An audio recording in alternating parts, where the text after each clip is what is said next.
Kahit man nga po mga idol, hindi maganda ang kampanya ng Minnesota last season sa maaga na naman nilang pagkalaglag sa West Finals matapos silang matalo ng OKC, wala rin naman silang plano na buwagin ang lineup.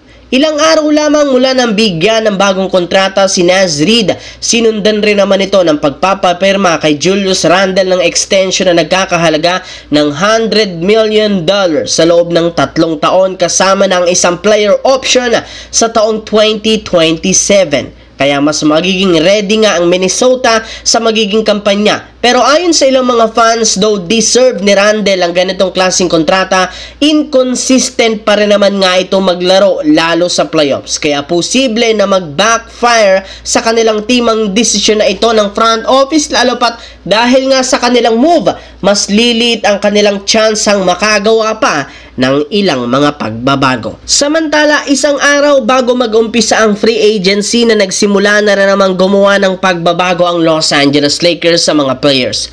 Una ay ang tuluyang pagkuha ng team option ni Jordan Goodwin na sinundan ng pagbibigay ng qualifying offer sa kanilang two-way player na si Christian Coloco. Bukod dyan, kinuha rin naman ni Lebron ang kanyang player option na nagkakahalaga ng $52.6 million.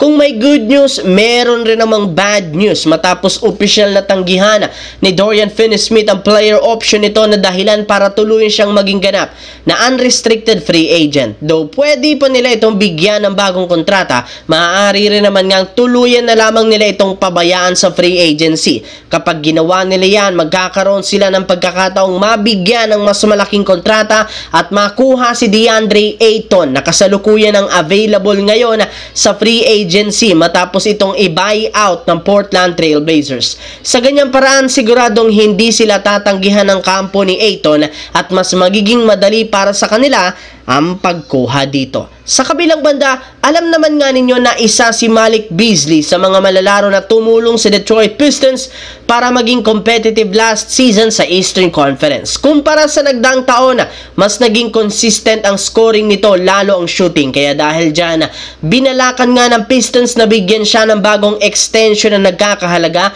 ng 3-year $42 million para lamang manatili. Ngunit lahat ng ito pansamantalang natigil matapos lumabas ang balita ngayon na iniimbestigahan nga ng NBA patungkol sa pagkaka-involved nito sa pagsusugal. Kaya isang malaking problema ito kay Malik Beasley since kapag napatunayan na tama ang paratang sa kanya, posibleng makulong ito at tuluyang mabanda at hindi na makapaglaro pa sa NBA at sa kahit anumang basketball league sa buong mundo. Maaari naman hindi na nito makuha pa ang kanyang extension sa Detroit, kaya kailangan talaga niya itong aksyonan sa lalong madaling panahon.